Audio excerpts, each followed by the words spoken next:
Hey everyone, it's Kevin Ducey back with another top producer spotlight here at Whiteboard, and I'm so excited to have my fellow Illinoisan and friend David Koch on. David, how are you doing today, sir? I'm doing real well, man. How are you doing? It's always great to talk to someone else from the great state of Illinois. For Yes, sir. It certainly is. do I have something from ISU? No, you I got went the to the right rival word for school. it. I went to Illinois State. I don't have anything ISU related on me or next to me. That's all good.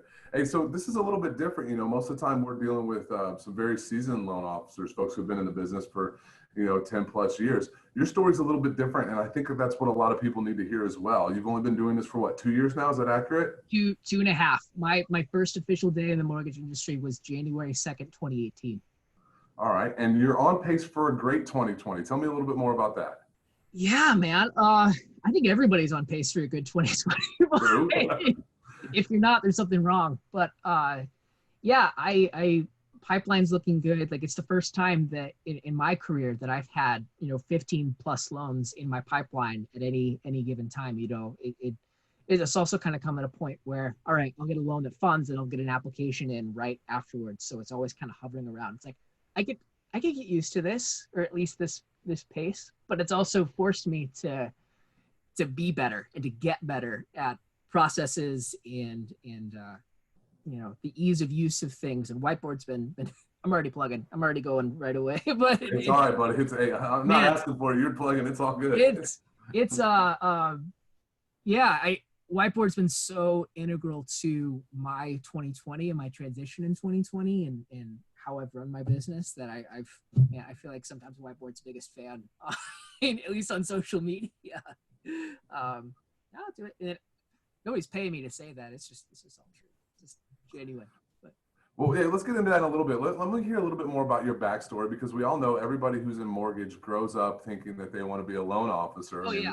That's every kid's dream. Firefighter, police officer, center fielder for the Cubs, and then loan officers right there. So tell me your story. How'd you end up becoming an LO? Yeah. So, clearly the straightest line to becoming the dream job of a mortgage loan originator, I decided to go to school and get a degree in music. No, I graduated from Illinois State University, go Redbirds, in 2013. And, it's kind of an education school. A lot of teachers, if you want to be a teacher in the state of Illinois, you end up going to ISU a lot. And I thought I was going to be a music teacher. I was a voice major. I thought I was going to teach choir. And then, obviously other plans happened. I found out it really kind of came to my own in end of my sophomore year, realized that if I went to becoming a music teacher, I'd be burned out of the teaching profession probably within 2 years or so.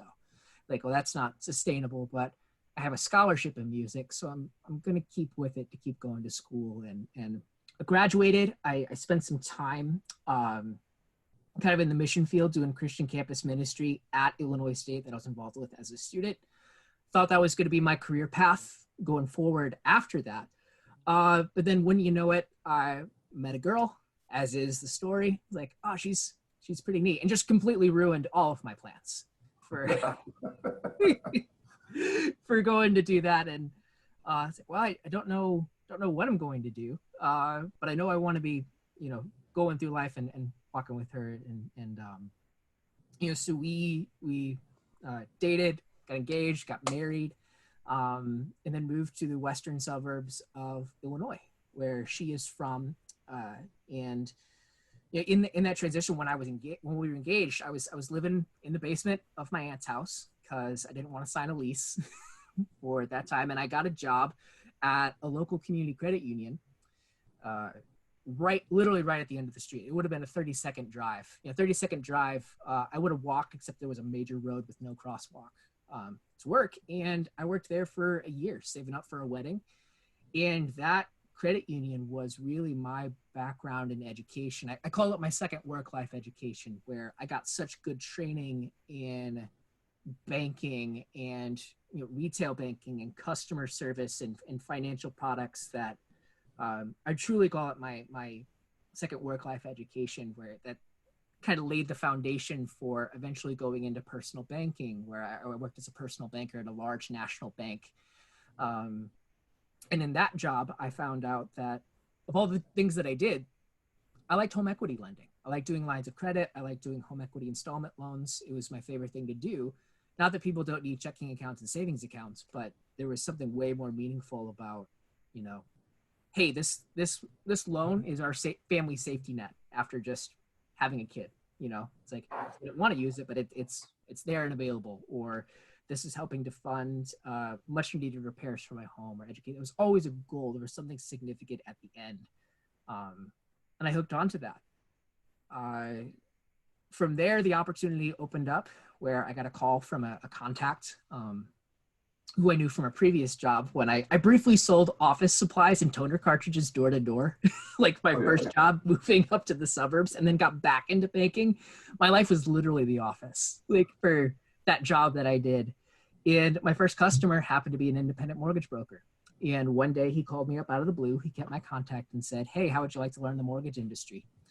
And at a time when I really hated my job, hated my life in retail banking, I was like, yeah, I do. And yeah, from there, I worked for a year as pretty much his loan officer assistant. I did a full year of being my own loan officer. And, you know, now I find myself, my time ran short. It came to an end kind of at that company, and now I'm with NEXA Mortgage. So yeah, so full on mortgage experience. I've been in the industry for 2.5 years and only been an independent mortgage broker. You know, only kind of known that world and that life, which I like it. I dig it. It's entrepreneurial. You have to, you know, make it up as you go. You have to build the plane as you're flying it, which I've learned it through my work experience that that's just kind of how I'm wired a little bit. Like if there's not that entrepreneurial edge where you have to build something and create something from scratch, like I get a little, you know, I'm just not as alive or into it. Yeah, that's really cool. So when we were talking earlier, you said there are a couple things, a couple tools that you started using at your disposal that have really helped you grow this year. And, you know, one, obviously we talked a little bit about Whiteboard, and we can get into that a little bit later. But you did talk about, you know, you're utilizing HomeBot, and you also got a coach. You want to tell me a little bit more about those things? Yeah. So so my entire like business strategy, I think I mentioned some of the numbers that I've had going on. Like I work, and the way I got trained in mortgage sales is that I work 100% by referral. I'm actually probably more like 95, 96% referral. You know, there'll be every once in a while, I found you on Google, and that's like a one-off once per year of that. But in all of my business, like my entire pipeline, you know, if I close 15 or 16 million this year, it'll be referrals from friends and family, people who know, like, and trust me, like in my database. And I learned that system through Buffini and Company. If you're familiar with Brian Buffini, he has a podcast called The Brian Buffini Show, but he has multiple, you know, sales curriculum for how do you build a database, how do you grow a database, and then how do you care and cultivate that database so that you're, you know, you become a farmer rather than a hunter. You know, and there are people who like hunting. You know, you go, like, you got to eat what you kill, you go out and hunt it, or you can build a database and care for that database, cultivate it, and train them for how to refer you so that you get a consistent stream of high quality inbound leads. And all you're doing is just caring naturally for the people that you know, like, and trust, and like you. And you're saying you have 80 touches with those folks a year? Is what Yeah. your goal is? So the way that I built out my system, we were talking before we were recording, but I built, I think Gary Keller, you know, a millionaire real estate agent, says if you're, you know, you need to touch your database 33 times, you know, over the course of a year. I think he might have upped it to 40 in the latest edition of that book. But the way that I built out, you know, my program, and a lot of this is through Whiteboard. Like it's built into where, you know, it's a phone call on birthdays. It's writing them a personal note every quarter. It's you know, the e-reports that automatically go out and are generated through Whiteboard. I started instituting a quarterly mailer. It's just personal, you know, life habits, like kind of a life update, because everyone in my database and everyone in Whiteboard knows me. They have a personal connection with me.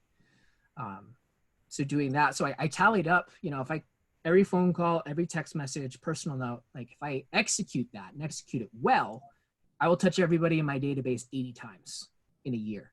And it's never like I touch them 80 times in 1 week. It's not, I just got a message from Whiteboard right now. And it's not 80 times in 1 week, but it's spread out over the entire course of the year. But, you know, they're hearing from me like, you know, consistently, maybe at least once a week. And it's a different thing every time. Like if it's a homebody email, next week it's a e-report that comes from Whiteboard. But yeah, so it's. Yeah, how much of that is automated? I mean, how much is that is actually you requiring to do it yourself? I can go, I mean, everything but the phone calls, text messages, yeah. Like I can't automate the personal notes or phone calls or pop-bys. Like probably 2/3 of that is automated, but that 1/3 where it's that personal contact, that's where the money is made, because it's everything else is just kind of filler, you know, but it's voice to voice, person to person. Like that's how relationships are built and grown. And even though that 1/3, though it might not be automated, you're still utilizing the tool in Whiteboard to tell you to do it, right? The task generation, right? Because I need, you know, to do mortgage origination, I need to free up as much bandwidth in my head to focus on, you know, solving problems, only things that I can only do, only an actual human being can do. I need to free up as much bandwidth as possible to think down the head, like think about my business, like be thinking about my business rather than about business, working on my business rather than in my business. Mm-hmm. So that's kind of the way that I've structured it. And Whiteboard's been a huge help and a huge tool, not just in the proactive marketing, but also in the marketing that I'm doing inside of the actual transaction to real estate agents with the automated campaigns for the milestone updates. Like I've had listing agents compliment me on the phone. Like, I love the little updates. Like, I love them. Like, great. Glad to hear it. You want to send me some business. Yeah. You want to keep talking? Right. Exactly. When do you want to meet for lunch? You want this? Wait, can't do that anymore. Yeah. Like, do you want to have these kind of updates all the time? Oh, Dave, and that's one of the reasons why we're here today is that, you know, my team has been so, they love how you use the system. They love how you treat them. You're obviously this genuine guy that really wants to help people and get them into homes. And it's a really cool thing. You've also done a lot of cool things on, you know, like how you've customized Whiteboard. Have you found that to be difficult, or what was your system? What was that like? No, I haven't. I would say like my onboarding process into Whiteboard was so great.